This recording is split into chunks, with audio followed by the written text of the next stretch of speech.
Welcome back, everybody, to the Cirque Show 24/7. This is season 4, episode 4 of ABC's Once Upon a Time, entitled The Apprentice. So let's get right into it.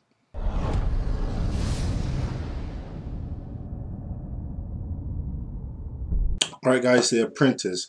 Now, this episode was really cool because first you get more of like Rumple, which is always just fantastic, like storybook Rumple. Now, I'm not talking about Mr. Gold, I'm talking about storybook Rumple, and that's always just a fantastic thing to just witness. Is him just in full Rumpelstiltskin, and it's just always amazing. And you get more of Killian, aka Captain Hook, and it was very focused on like his story, and you get some more Anna. And like I said, this season with the whole Frozen thing, I'm more entertained by Anna than Elsa. But don't get me wrong, I don't hate Elsa or anything. I think she's a cool character in this season, but I think Anna is just more entertaining. But yeah, so everything just worked in this episode for me because everything I wanted to see was actually in this episode. And you got a lot of nice, cool, like little throwbacks and little Easter eggs and stuff. So it was just an all-around good episode. Now, let's get into this episode. The Apprentice. Now you still have Storybrooke, and you still have like Emma. They're still searching for like the Snow Queen or this Ice Queen, whatever they want to call her. But Emma's like, let me kind of live my life and stuff. Her and Hook, they end up kissing last episode, which was cool. So she's like, let me go ask him out on a date, and it takes Hook by surprise, and I like that. I like their chemistry together. I like the fact that he's been trying so hard to just get her to understand that he's not going anywhere. He loves her. He has feelings for her. So they should try to make this work. So she actually takes that extra leap forward and into the relationship, and she asks him out on a date. Of course he accepts. But what was really good about it was that he took the time, and he wanted it to go so right that he said like, yo, like I want this to be a special moment. So he goes to Mr. Gold. He said, yo, can I get my hand back, because I want to actually feel Emma and not like kind of poke her in the bad way with my hook. You know what I mean? He doesn't want to do that. He wants to actually fill it with both hands. And I thought it was cute. It was sweet. It was a nice little moment. He was probably the standout performance in this episode. Hook. He was just amazing in this episode. Now, Mr. Gold is like, yo, you can get the thing back, but you gotta help me out, do some stuff. And there's always a price with Mr. Gold. Him and Hook, they come out with this deal. He gives Hook back the hand, but he tells Hook like, yo, you need to be careful because this hand is a piece of you from when you were evil. So as soon as you put it back on, you want to start becoming that person. Obviously, Hook doesn't believe him. Obviously, it does happen. So that was just really cool just to see like him like have like his little episodes of him just kind of freaking out on like the Knave, which he's such a great addition to this show, because I was a big fan of him in Once Upon a Time in Wonderland, and having him in Storybrooke, like always running from Emma whenever she sees him, he's just running. And when she saw him today, when they're at dinner, she's like, I'm not even gonna chase him right now, like he can't go anywhere. It was just a funny moment because every time she's like, he bolts off. So it was really cool just to see him, man. I don't know like what his purpose is in this season, but I don't really care for some reason. I don't really care.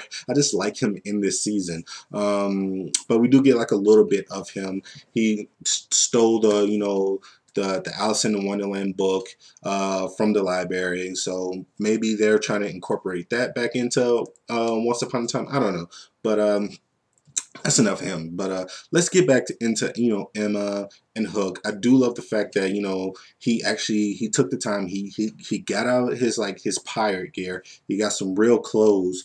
He looked like he probably stole it from David. It looked like something David would wear, but it still looked nice on him. But he did take the time to get some real clothes. I love the moment where Emma is in her dress, and like her parents have like that their first time seeing their like daughter go to prom or something like that, and they're always taking pictures saying, oh my god.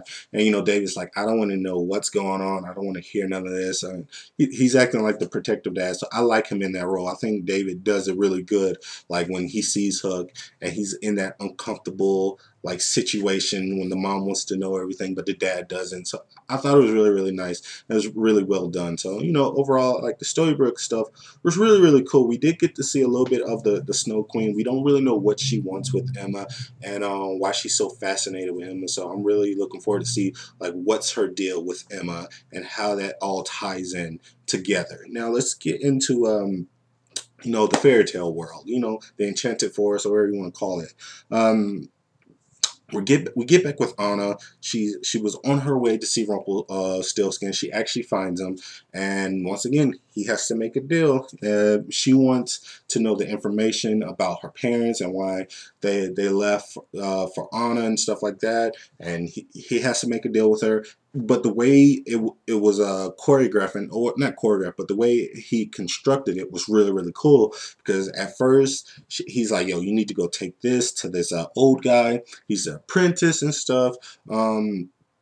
And you need to put this in his drink." She doesn't do it because she's just a great person, but he tricks her, and it was just really, really cool. Because at first, like, oh well, she threw it away, so how's he gonna get this old guy like out the way so he can get the box with the hat and stuff? But the way they pulled it off and the way he did it was really, really cool. Like, he's a very smart person, because at first she's like, oh well, Anna, she out tricked him, but no, he out tricked her.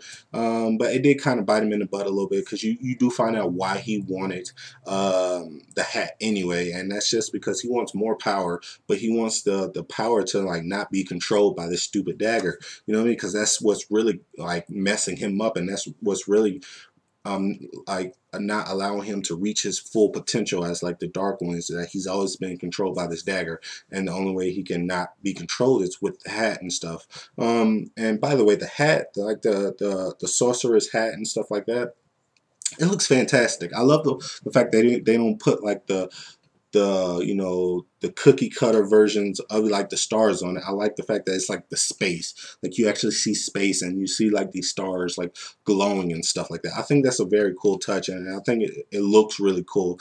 So I was happy that they kind of changed it up just a little bit, but it gives it more a little realistic tone. And it's weird to say that because this is like a fairy tale type of show, but it does give it like a real cool tone where they kind of put the space in the hat and you see the stars like that. So I really, really enjoyed it. I love the fact that, you know, Anna ends up getting the hat back from Rumpel, and he or she commands him into you know, sending her back home and stuff. So it's going to be interesting to see like what happens to that hat, and how Anna still plays a part, and how Rumpel gets the hat back.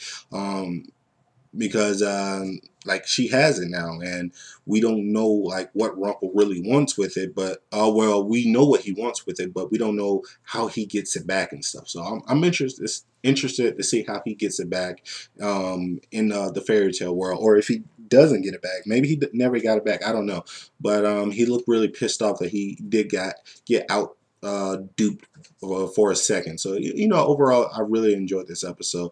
A lot's happened. It's really moving the plot forward. I do love the fact that, you know, Henry, he's undercover now at Mr. Gold's shop as like the new apprentice, and that was really cool. I love the fact that, you know, we got that lady in the trap moment. That was a nice little nod. We got the dancing or the walking broom. You know, just it was overall just a pretty good episode. Not pretty good. It was a fantastic episode. Like I said, the standout performance was a Hook, and just his emotions, and really like once he finds out that Hook was lying, and that the hand was it's just a regular hand and stuff, and that he always had that in him, but maybe he's tricking, you know, Hook again, and just to make him think that, because he needs some more leverage over Hook so he can have Hook do more stuff for him. So we don't really know, and but I'm really interested to see like in Storybook like what the Snow Queen wants with Emma, and what Mr. Gold actually wants in Storybook with the hat, because I don't know if he still wants the same thing that he wanted when he was in the fairy tale world. Maybe he wants something different. I don't know, but it's very interesting to see. So what do you guys think about this episode? Please like this video, comment, subscribe, tell me what you thought, and as always, this is the Cirque Show 24/7. Be easy.